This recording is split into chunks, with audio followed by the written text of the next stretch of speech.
Good day, this is Professor Will, CBMD PhD. Today's Wednesday, December 9th, 2020, and it is 7:24 and 22 seconds a.m. Eastern Standard Time. And this is a continuation of my microbiological research, particularly pancreatic cancer. So let's hop to it.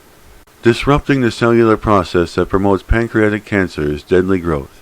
Date December 8th, 2020. Source Georgetown University Medical Center.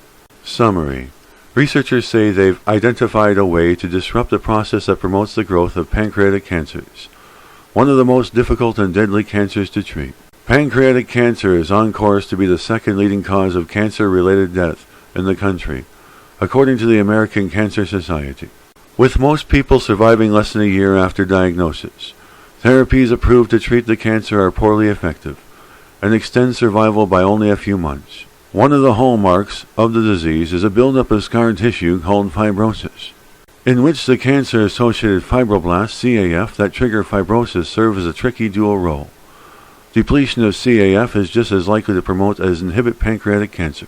We hypothesize that if we can alter the microenvironment where crosstalk between the fibroblasts, immune cells, and cancer cells happens, then we can cause just enough disruption to push tumor growth.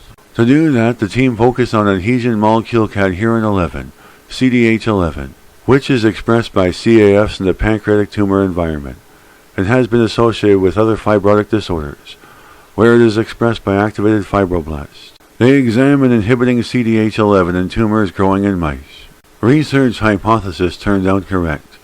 For the first time, the team demonstrated that CDH11 is important in the natural history of pancreatic cancer.